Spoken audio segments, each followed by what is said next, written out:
All right, we are rolling. So thank you everyone for coming to the very first book study for Snow in Vietnam. And today we're going to capture the first 4 chapters of the book. Do you all have your book with you or on Kindle or anything like that? Whee! Yay, I got mine too. I actually got both the original and the updated cover. Preston and I have been reading the first 4 chapters and was hoping he can provide some input, but we'll see if he's willing to talk today. Sure. Yeah, and I have one PowerPoint presentation to show. It's very short. It's only a couple, 3 slides. But before we rock and roll, I want to introduce Anna Jaworski, who is our moderator for today. Thank you, Anna. You are very welcome. This is exciting. It is. Preston. Okay, so let me quickly read a little bit about Anna. So Anna Jaworski, our beautiful moderator, she is the owner and founder, actually, of Baby Hearts Press. She is the mother of a young adult who was originally diagnosed with a complex congenital heart defect known as hypoplastic left heart syndrome. Anna started her podcast, Heart to Heart with Anna, a few years ago and recently celebrated her 300th episode. I think you might be more than that now. And Anna is an award-winning author of several books and the executive producer of 2 additional podcasts that are part of the Hearts Unite the Globe HUG podcast network. And if that isn't enough, she just launched the Heart Community Collection, which is a co-op bookstore serving the congenital heart defect community, in which Jenny Muscatel and I are also a part of. So with that, thank you and welcome, Anna. Well, welcome to you, Amy, and I'm very excited to be moderating your book. I think we should all hold up our copy of your book and take a picture. I think that would be a fun thing to do. We'll do the screenshot afterwards when we do the recording playback. I'll do the screenshot real quick if you want. Okay. Oh, wait a minute. Okay, everybody hold your book up and smile. Oh, I lost it. Darn it. Well, of course, it's not going to work for me right now. That's okay. We can do a screenshot. Yep, I got it. Here we go. Okay, everybody, hold your book up and smile. Okay. Oh, look, I love it. They're holding their phones up.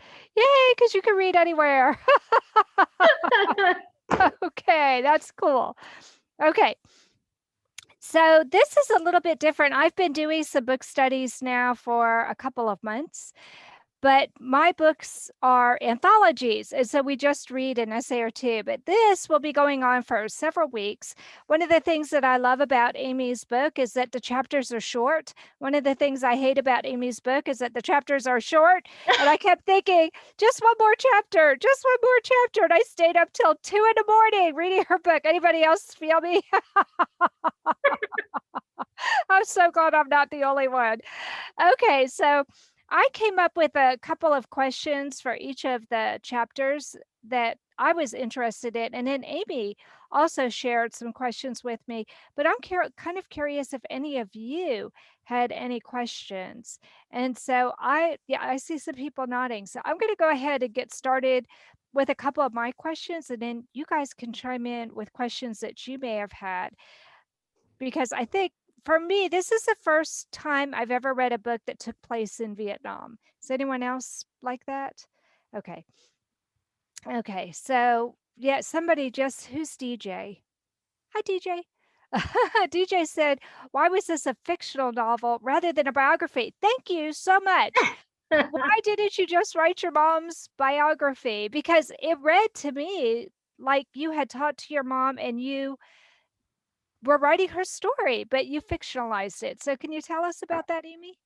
Yeah, thanks for kicking off the questions, DJ. I didn't have all the pieces, right? Like I came here when I was 5 years old to the United States and didn't know much about my mom's history, my heritage, my family who were all the way back in Vietnam. Many of them passed away from illnesses or the war itself or what have you. And, it just, the other thing is my mama had a lot of trauma that she had to contend with. And every time she tried to talk about it, she would deflect and talk about something that she remembered as a happy memory.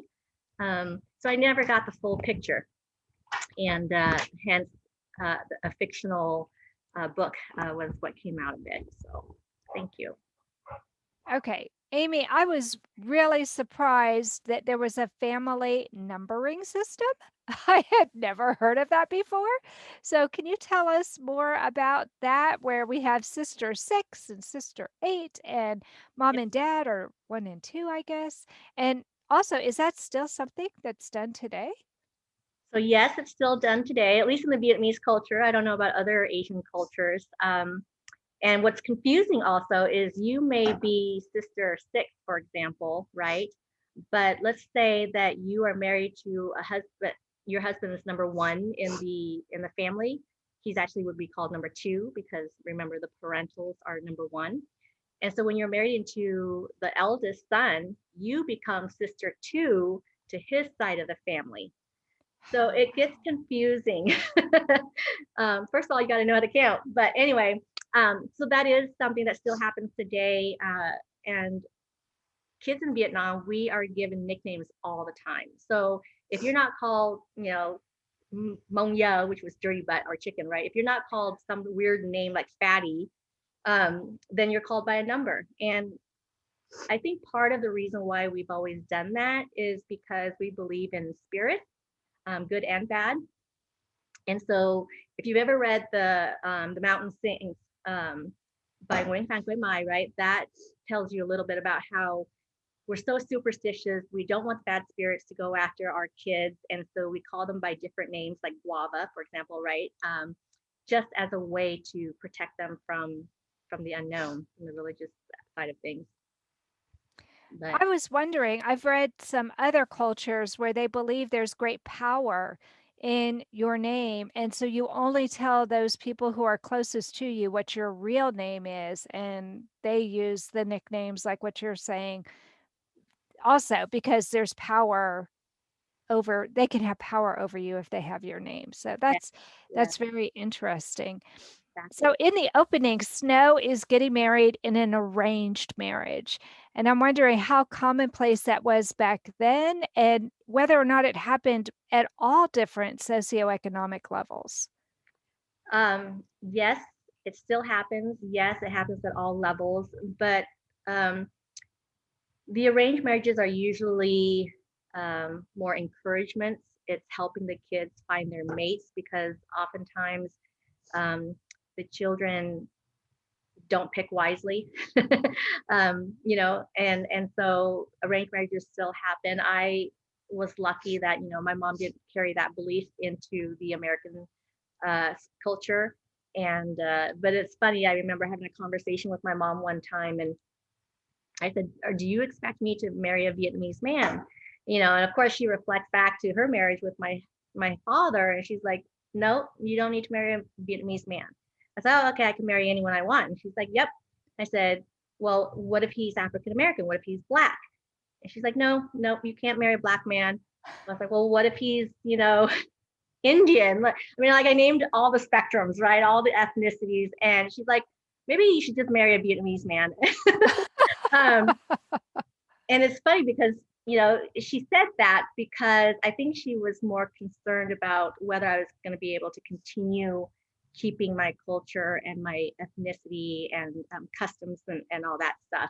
But at the end of the day, as you know, I married a Swedish Caucasian man. So, she was very open-minded in that respect. But there's a lot of arranged marriages now. There's actually a lot of people that go back to Vietnam to find spouses or to sponsor them over as refugees, because the political climate there is still pretty depressing and bad. And I don't think that's going away anytime soon, to be honest. That's really interesting. Did anyone else have any questions on chapter 1? Those were my chapter 1 questions. And I couldn't Spider. tell. That was Aunt Spider. Yeah. Yeah. Do y'all know what an ant spider it looks like? Stacy, you got to look it up then. It basically is a spider with really long legs, and they live in the the tunnels or the domain of where ants are, right? And they pretend to be ants, but they actually end up eating the ants. So they're infiltrating, yeah, and disguising as a local or part of the colony. And that's what I described our American GIs as, with their lanky, long legs, sitting there like our ant spiders in the cafe. So I found it interesting that after Snow got married, she still lived with her family. Is that also commonplace? It's very multi-generational. And you often have, 3 or 4 different generations living together in one household, because in the Vietnamese culture, we do everything together, and we eat together, sleep together. It's part of survival. It's part of just being a connected community. And the more kids we have, the better, because it fosters, keeping the business running with whether it be farming or whatever the business is. Kids work for free, and it's easier to obviously train your children when they're with you 24/7 than not. So, and it's still the way it is back in country, back home, and I love it, honestly, because it just builds so much love and connection and understanding and appreciation, especially for your elders as they get older. It's the younger generation's job to take care of their family, and the eldest, their word is law. They command the respect.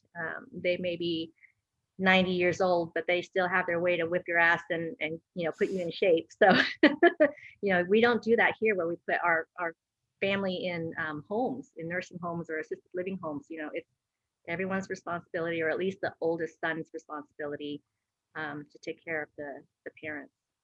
She's a good writer. Well, thank you. I agree, Preston. Is that it? Is that your contribution? You're gonna leave? Yeah. All right, bye. I love you. Okay, I love you too. Good luck. Thanks. So DJ said that she was surprised about the openness of the relationship with the GI soldier regarding her family. That kind of took me aback a bit as well, especially when he came to visit. It seemed like after she got married. No, so when Sam came to visit on his R&R, it was before she had met Chi Vung, Oh, okay. because there was that flashback to an earlier year. The openness of the relationship with the GI and her family. So I hate to say this, but when I first came here to Oklahoma, everybody is so friendly to your face, but you don't understand that they're actually saying something negative, or they're putting you down. If they say, "Oh, honey, let me help you," or whatever, I'm just generalizing. They really don't want to help you. They're basically saying you're kind of stupid or naive.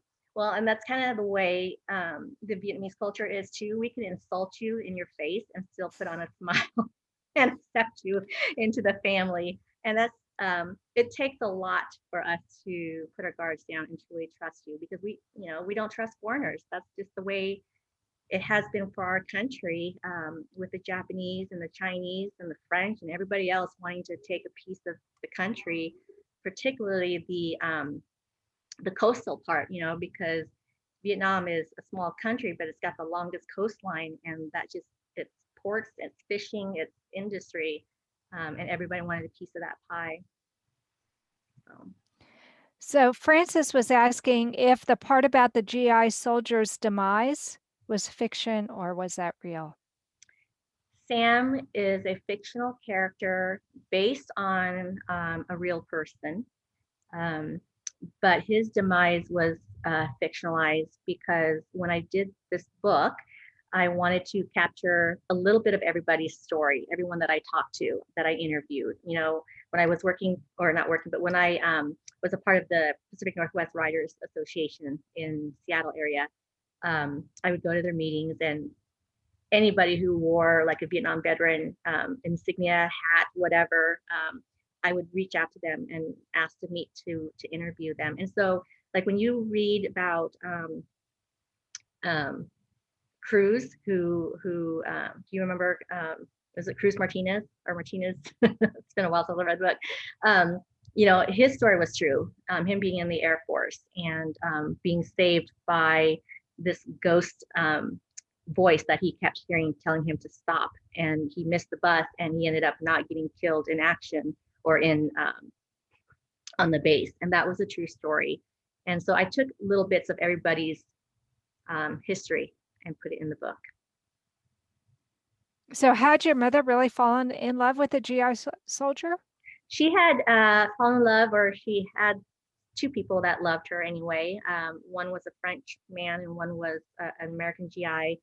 And she used to tell me that the French man was more handsome, but because he was French, she didn't trust him, you know. And of course, her parents wanted her to stick with Vietnamese, and so that relationship never went anywhere. But as you know, a lot of GIs did have relationships, you know, with the local women there, and there's so many love stories that come out of that, and relationships and stuff like that. So yeah, another situation where I took several stories and put it into one character or one situation. Well, you sure talk a lot about foods and recipes in the book, and I'm wondering, did you get those from your mother? A lot of them are from my mother. When you read Snow in Seattle, you'll understand a little bit about her journey in terms of loving food and exploring recipes and stuff like that. But you know, in the beginning, she was spoiled, right? She was the youngest child, and she didn't know how to cook, didn't know anything domesticated. But as she had to learn how to be on her own and feed me and the tree, she started to experiment with a little bit of it. And she also, because she lived with sponsors when we first came to the States, you know, my sponsors were very good about gardening and cooking and that kind of thing. And so she gleaned some of that as well. And then she took classes at the community college, which if you've read Snow in Seattle, you'll appreciate how far she came and was able to pass on those recipes. You know, I was always the chef in the kitchen with her, the prep, cutting up vegetables, washing things, making rice, whatever, just to help. Because, you know, again, it's just the two of us. So I had to contribute. I had no choice. I thought it was pretty funny the way her sister treated her. That is fact. Oh, really? Sister Six, my Aunt Six, is ornery as hell. But I love her because I make fun of her because she's so grumpy all the time and she's so just direct. And she's not affectionate. So when I came home and I would squeeze her cheeks because she was just so mean all the time, it actually broke down a lot of barriers and made her soften up to me because she was defenseless. Like, I'm just coming in, this American girl, just all touchy-feely with her. But yeah, she was a hard ass, and she was that way with my mom. Did she contribute a lot of ideas to the book for you? Because it sounds like you went and interviewed her. I didn't interview her for the book, no. My mom passed in 2017, and that's when I started my writing journey, and this book published in 2019. And so the last time that I had seen my family was 2013, I want to say, in Vietnam with my mom. And so, you know, I didn't really interview Sister Six or Aunt Six. When we were together at that time, we did a tour, and we were basically tourists around the country and visiting different things. And, you know, there was also that language barrier. So they would communicate, the siblings would, and my cousins and aunts and uncles, whatever, they would communicate with each other. But I would just sit there tattooed and all, like I didn't know any better. I was like showing, you know, straps and everything, and sitting there at the men's table with my tattoos, drinking beer with them and just shooting the breeze. The only thing my sister or my Aunt Six ever said to me was, wow, she's brazen, you know, like and then the first time she met me, she patted my arm and she squeezed it. And she said, you are fat. You are really, really fat. And that was a compliment, but I didn't take it as a compliment, you know, because everybody's so skinny and fighting for food and starving and just don't have the resources, right? So she was very happy to see me, you know, little chunky. Well, didn't she say that about your mom too? That Oh she yeah. was Well, my mom, I'm built like it's funny, from the top up, I'm built like my mom, from the bottom down, I'm built like my dad. And my mom's got big arms too. And she's always, I don't know, she's just fuller up on top. And so, yeah, my aunt always said that she was meaty. Well, I was kind of surprised as a heart mom that in 1974 they were able to determine that you had a heart defect. Was that something that was common as well? Well, the heart defect itself is common, as you know, Anna, right? But I mean, for them to be able to identify, to have the tests necessary to identify. Yeah, and so that I don't know, to be honest. Like, I don't know how my murmur was detected. And I put that in there obviously to build a story around that. But my mom did say that I was born looking rather blue, and you know, that I was very frail, and just that there was a hole in my heart. That's all she's told me. She didn't tell me exactly how she found out or anything like that, but yeah. Well, I was touched by how loving Sister Six was when they found out about Dolly's heart defect. Mm. Eh, Did she have that tender relationship with your mom where you could see it happen, or did you just assume that maybe during that difficult time she would come to her sister's defense? So my mom and Sister Six were very, very close, and I can visualize that, or envision that. I can visualize that relationship. She was always the matriarch, and just, I think, as the oldest female, surviving female, right, in the family, she was always the caretaker, even, and she had to be super tough and super harsh because it was, again, a way to survive and keep the family together. So that was a made up scene, of course, fictionalized scene, but it was how I kind of envisioned it in my mind. These are great questions. Okay, I'm moving on to chapter 3 unless somebody else has. Okay, let's see. Let me check. Oh, I am right there with you, DJ. DJ said she was, yeah, well, I should let you read your own thing instead of me just reading for you. Do you want to speak, DJ? No? Okay. Well, Okay, so DJ said she was very impressed with the description of Vietnam. So, had you actually visited, and obviously you just said a few minutes ago that you had been there in 2013.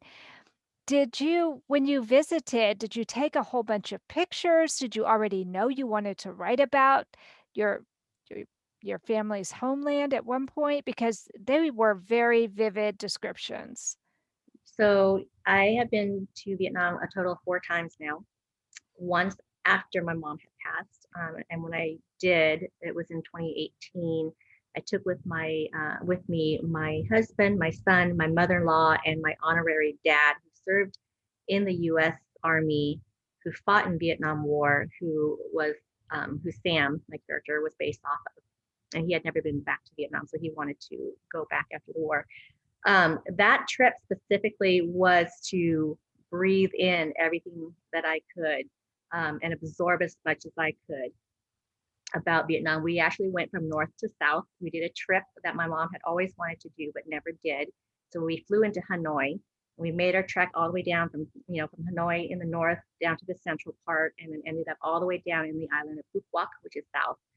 And yeah, you bet I took a ton of pictures, and I talked to, we stayed at either Airbnbs or something like that so that I could try to live and be with host families. Interestingly, I was with a host family that was so awesome, because the first thing we did was we walked in and they made this homemade, it's like moonshine, basically. It was homemade, and they gave it to us. It was a way to break down the barriers and just get us to relax and loosen up. And we had a lovely stay with them. But when I asked him some interview questions about, like, what do you remember about the war? What do you, what's the one thing that really ingrained in your mind? And he's like, to this day, I still can't sleep because I still think that there's going to be helicopters going above me. And then he started to get emotional. Then I got emotional, and I think the alcohol helped too. And we ended up tabling it where we didn't even talk more. But in previous trips that I did with my family, especially the first one, when the very first time we went back together after leaving Vietnam in 1979, I had taken thousands of pictures, all digital photos that are stuck somewhere on my computer.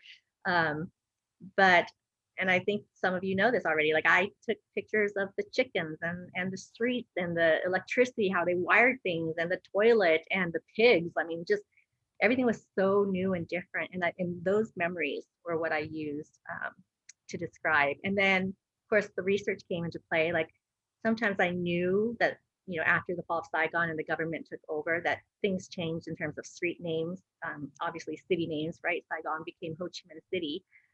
So that took a little bit of research to find out, okay, well, what was this town called, or what was this street called prior to the fall? But I had taken pictures actually, and had actually been there, so I was able to describe the scenery. And then, of course, I watched a ton of documentaries and all that stuff too. So did she really have a chicken with that name? She had a chicken, and it was a pet, but I had no idea what the chicken's name was. And Okay. I just thought Momyo was kind of funny, so I threw it in there. That's the beauty of being an author, right, ladies? Absolutely. Absolutely. I just thought that was so funny that that was the name of the chicken. Well, everybody's got a nickname. Why not the chicken too? Exactly. Exactly. Jenny said the characters were so well established, and you did such an excellent job of honoring what your mother's journey must have been like. It made me really feel like I was right there with her. You did a really, really good job.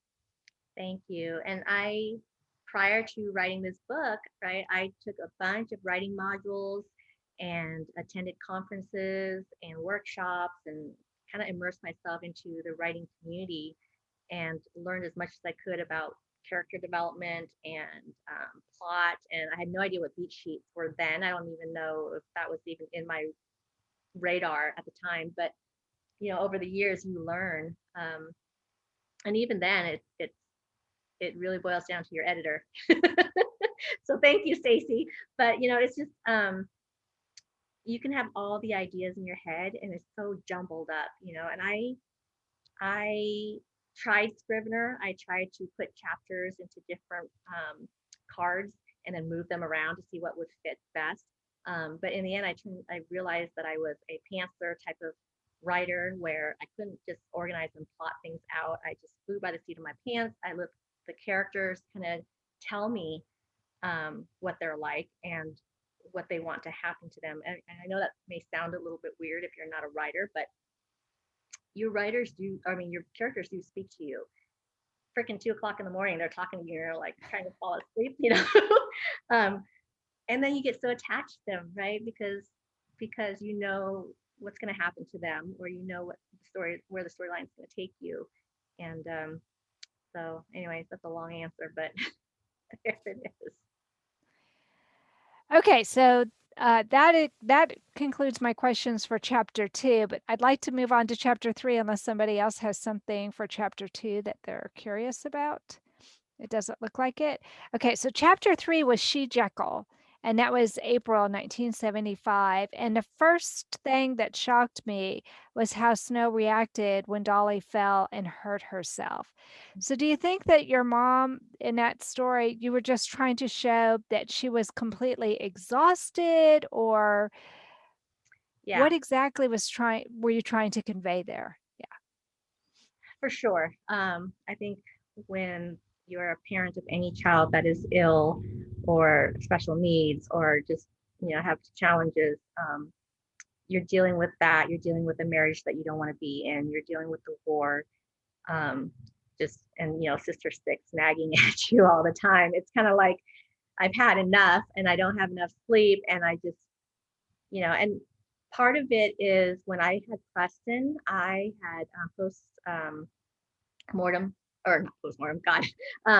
depression. And so, I remember what it felt like to not even care, where I physically wanted to hurt my child. And And I think part of that was what came out when I started writing. And you know, Dolly falls off and hurts herself or whatever, and she's bleeding or whatever, and it's just like snow is removed from all of that until someone's there to come in and save it, you know, save the day. Yeah, it almost made you wonder if she was intentionally distancing herself because she knew that her baby was sick and that she may not be around for long. It's a possibility. Yeah. I mean, interesting perspective. The other thing that kind of surprised me was how many people all took care of each other. I mean, it was nothing for the father actually came in and took care of the baby, but then cousins would come in and it almost seemed like there was a revolving door of caretakers. Yeah, let me answer that, and then I think Catherine had something to say, but that goes back to the whole multi-generational household. You know, we're a connected group.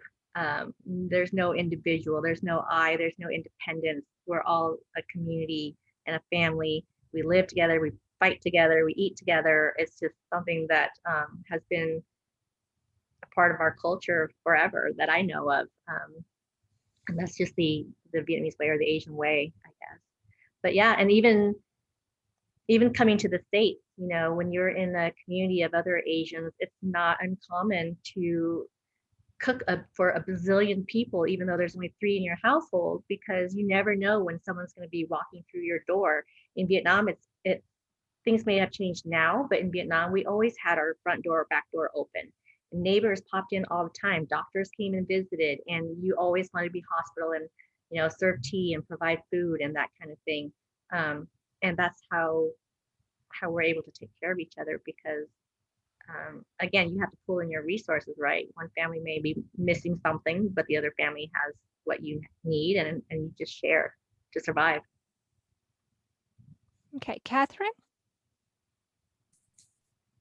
Hi there, it's Catherine here. I just wanted to introduce myself. I was born in Vietnam and I moved to Australia when I was 3 years old.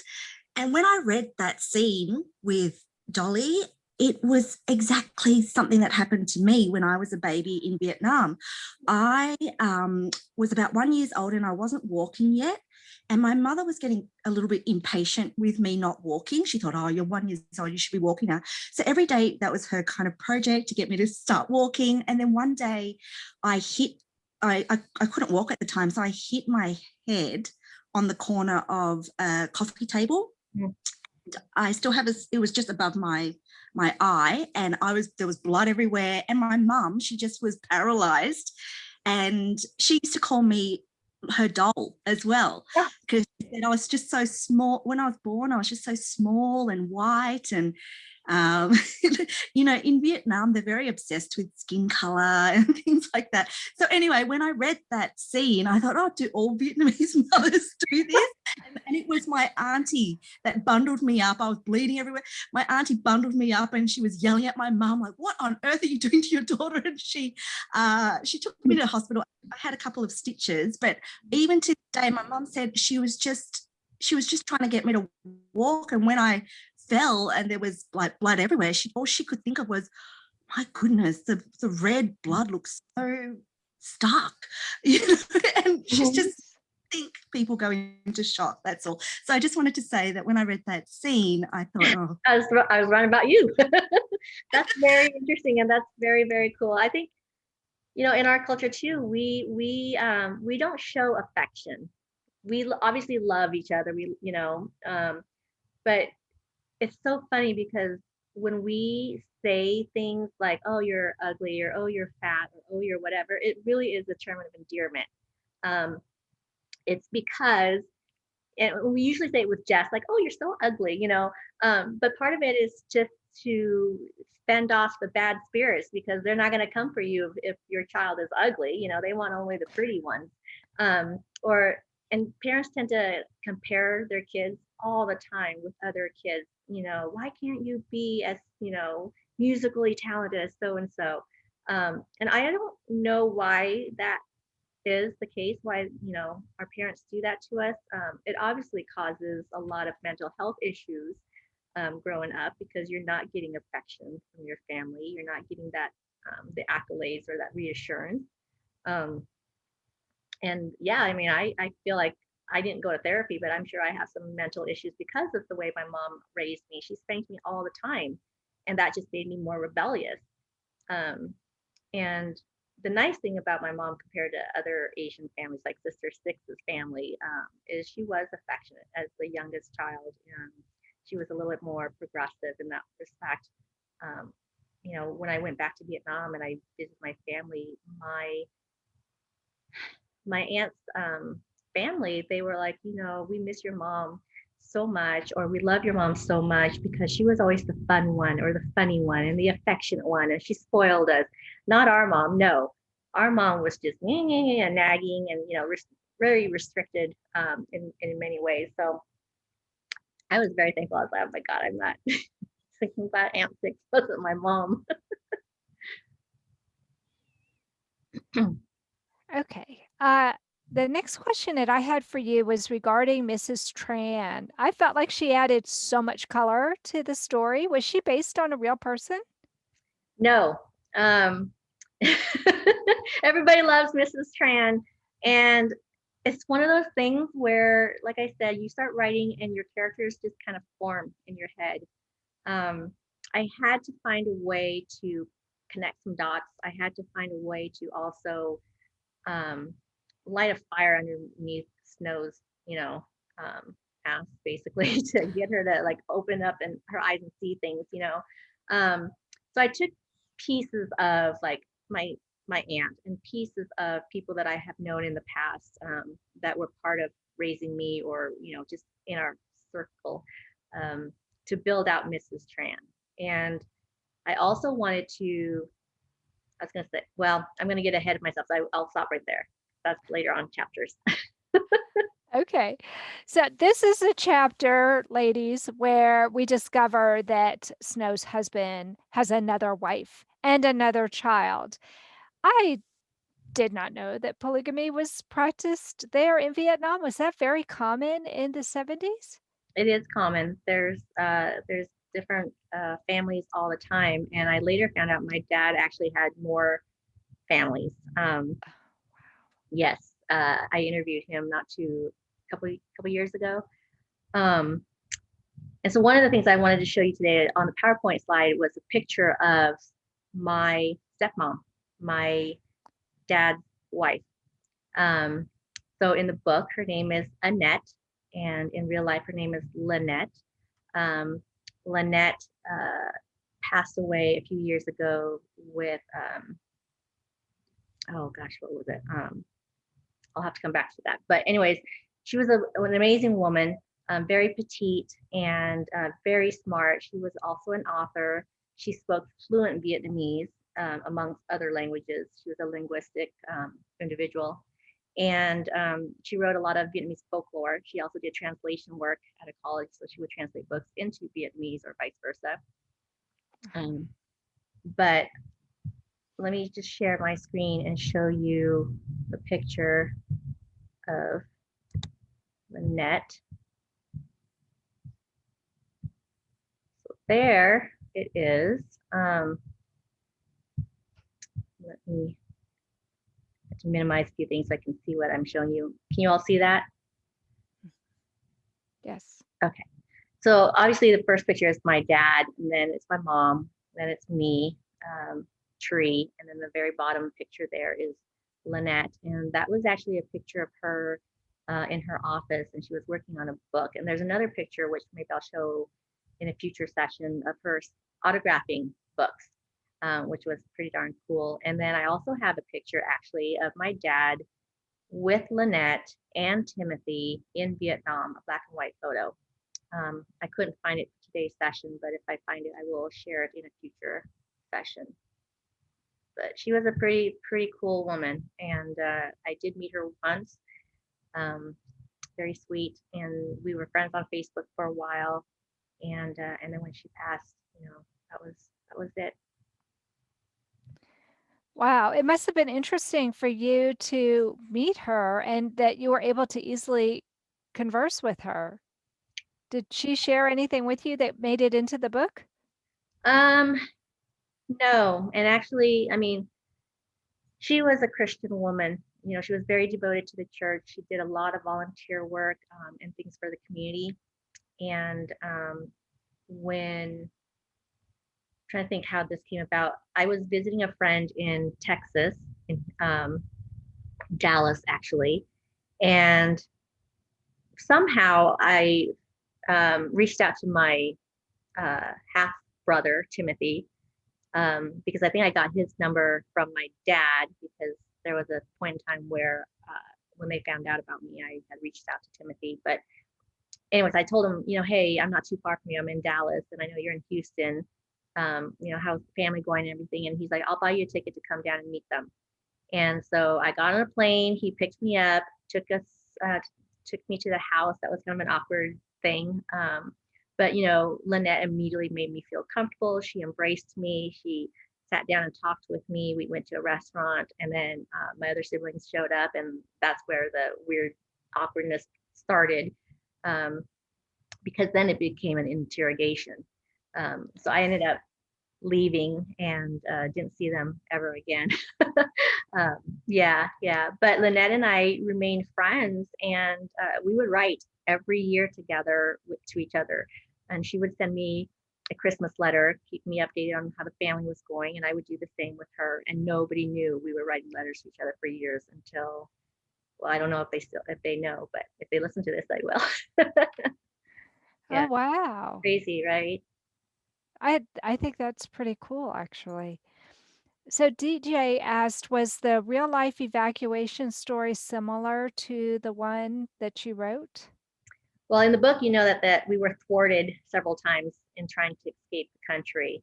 But the final one is absolutely true. And I got that information from little bits from my mom, little bits from my memory, and most of it was from my cousin Tree. And we sat down for hours and interviewed him speaking Vietnamese, me using Google Translate to understand what he was saying. And I learned everything about the actual day that we left. Now, leading up to it, where like, how did my mom come up with all the money, you know, saved up? How did she make these contacts? Some of those characters were fictionalized or based on other people's stories that I put together. But the part where my mom was like, you know, walking across, okay, now I'm getting ahead of myself in the different chapters. But for the most part, that last evacuation plan was true. Yes.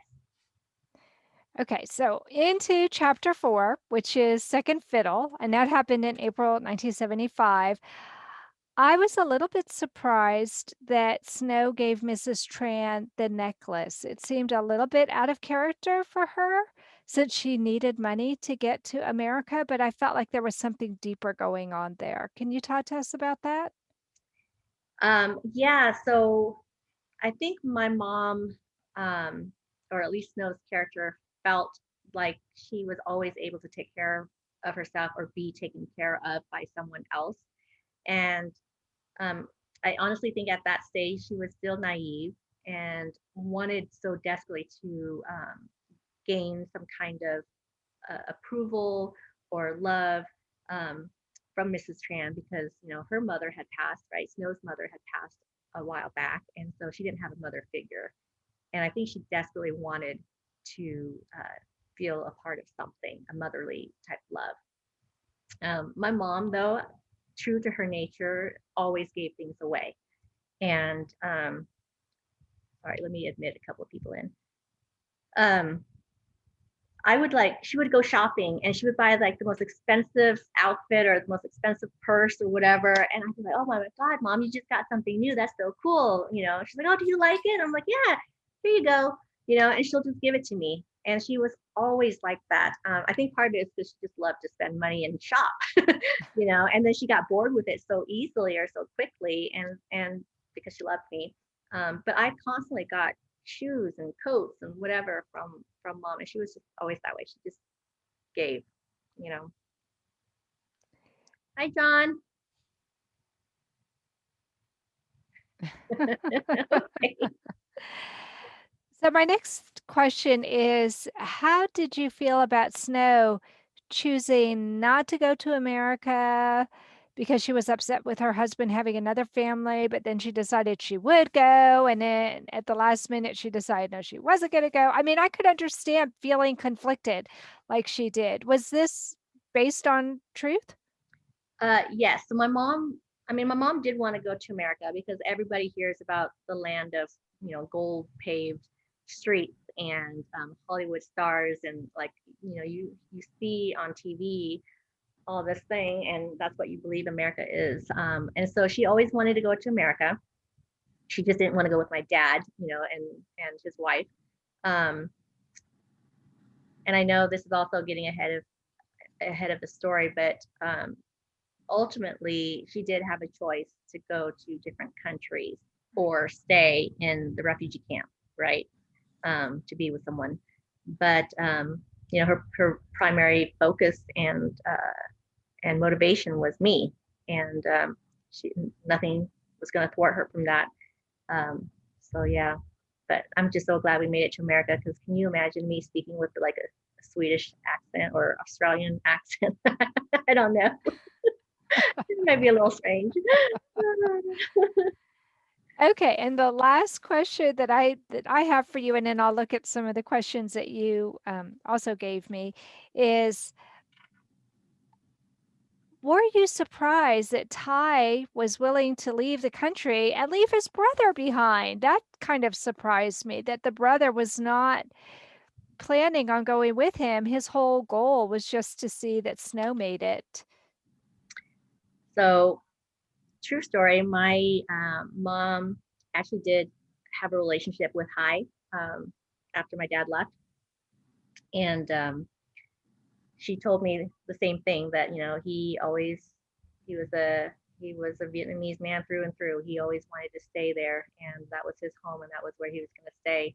And even when he had the chance to be sponsored over or to leave, he chose to stay. And years later, which we find out what happens to him in Snow in Seattle, so you got to read it. It's so mean. But Hy is a true person in real life, and yeah. I liked him better than your dad, no offense, but he seemed to really care about Snow and to want to make sure that she got what she wanted. I really felt like he was really looking out for her on My her dad behalf. is, he's not an affectionate guy. He doesn't celebrate birthdays or Christmases or any holiday, not even his own. I called him to wish him happy birthday this past March 21st, and he's like, "Oh, honey, I don't celebrate. You know that. You don't need to call me." He's always been that way, and in many ways, I think it's just that stoic Vietnamese male, kind of typical male, personality. Um, so unlike Sister Six's husband, when I met him in Vietnam in real life, he was like the sweetest, most affectionate, kind, soft-spoken man I had ever met. Vietnamese man anyway. Because all the Vietnamese men I ever knew were a little bit more harsh with their language and spoke loud, and it's all about the me, and you women, you go sit in the back kind of thing. So I wanted to create a character that was a little bit more like, my uncle, and I think in real life Hy probably was like that, because my mom always thought he took way better care of her than my dad did. Okay. Catherine, do you want to speak for yourself, or do you want me to do it? That's you, Anna. Oh, okay. So Catherine said it's actually not rare for the younger brother to marry his sister-in-law, especially if her husband was killed during the war. And we see that in so many other cultures as well. She said it's a type of duty. For us, it might be shocking, but especially if she has children, they become the patriarch. Yeah, like I said, you see that in other cultures as well. Very interesting. But he wasn't killed. He was making a different choice. And I kind of got the impression from the way you wrote High that he was disapproving of what his brother had done. And I got the impression that he was in love with Snow. He was in love with Snow, with my mom in real life, and but you know, as the younger brother, he had to give way to the older brother and just kind of make peace with that. So it didn't surprise me that their relationship, you know, that they struck up a relationship after the fact. But yeah, he's got a sad story too. My dad had a hard life, but High had a really sad life. So it's been 2 years since you wrote your book. Is there anything that you thought about doing differently?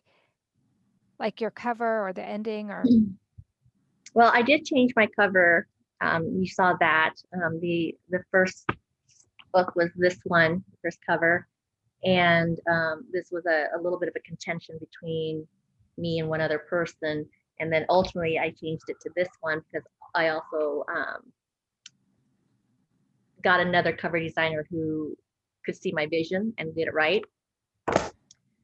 One of the things that I sometimes think about is maybe I should have written it in past tense. I don't know.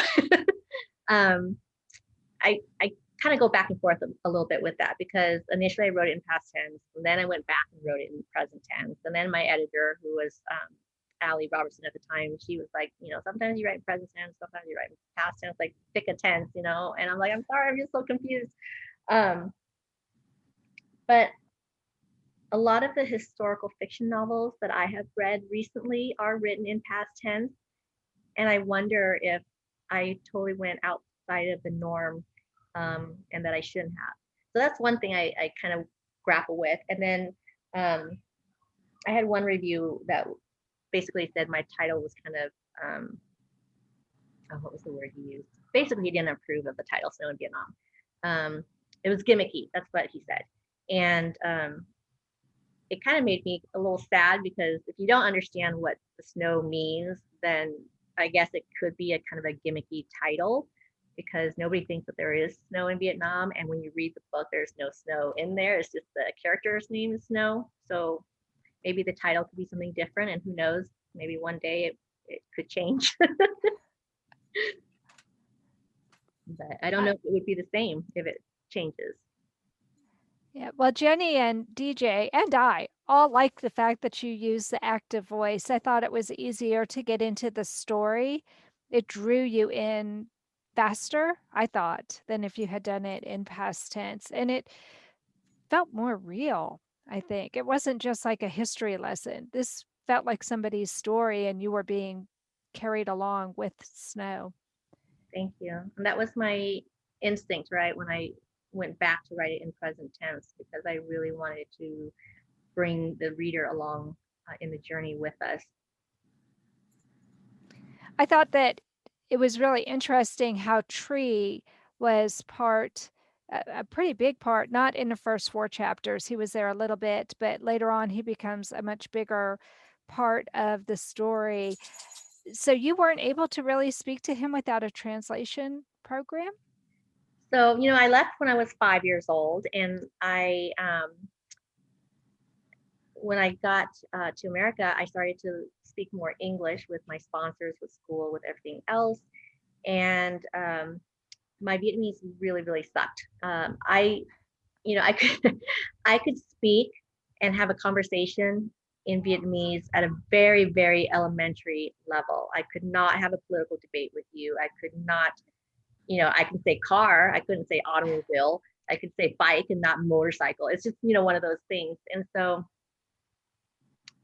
because he also spoke so fast sometimes, and things just kind of string together, and if you're not keen on it, you know, you don't know what he's actually saying. And so I had to like listen back to the recording many times, and then I would hold the microphone or the recorder up to Google Translate, you know, with the voice recording thing on, the speaker, what is it, the mic on, and then I was like, aha, that's what he's saying.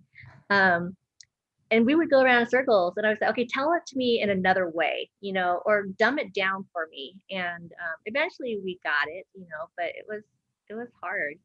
And I will say that when I went to Vietnam for 1 whole month, that was really cool because I left the country thinking and dreaming in Vietnamese and forgetting how to spell certain English words because I was trying to write a letter to Joe, my husband, who wasn't my husband at the time, but I couldn't think of how to spell certain words. And I remember distinctly, like, Mom, how do you spell school? I can't remember how to spell school in English, So I think if I lived there or was there longer, eventually it would all just come flooding back to me. But even though he came as a teenager, he didn't become fluent in English or didn't Mm-mm. enjoy speaking in English? No, it was, first of all, he was older than he said he was, right, for documentation purposes for going to school. And then, he wasn't, he was so homesick. He didn't want to be there. And he didn't want to, he was so alone. We were one of the first waves to come to America as boat refugees, and there weren't any people his age that he had, connections with. So he was always thinking in Vietnamese, speaking to himself and Mom, just, yeah. So it never got caught on, and he quit school. He dropped out of school, and so education just wasn't a thing for him. He preferred the streets. He preferred being out in nature, and that was his education outside. And where is he now? He lives in Seattle near the airport. Yeah, he's married to Kelly. They've got 3 kids and 3 grandkids, and Wow. yeah. Really, really. Oh, 2 grandkids. Sorry, 2 grandkids. 3 kids, 2 grandkids. But and he's 12 years older than me. He was born in the year of the tiger as well as me, but 12 years older. So he's going to be 59 years old this year. A long time has passed. Well, we are almost out of time, friends. We have 2 more minutes. Is there anybody else who has a question they would like to ask about the first 4 chapters? Or it looks like she's willing to talk about just about anything, about anything related to the book. Well, I do want to say thank you, Anna, for moderating the very first one. It went really, really well. You guys all asked some good questions, and I always enjoy seeing your faces, some of your faces, not all of your faces. And I'm super happy that Stacy has agreed to moderate my second one next week, and I hope you will join or grab some friends and grab a cocktail and join again. And hopefully this doesn't get too boring, and we'll continue to do this for every 4 chapter increments until we get to the very end. But and then after Stacy, I'll see if I can find another moderator for us. But thank you all for being here and for reading Snow in Vietnam. I love it. It was great fun. Thank you, Amy. Bye, Thank everybody. you, everyone. Love you guys. Thank you. Thank you. Bye.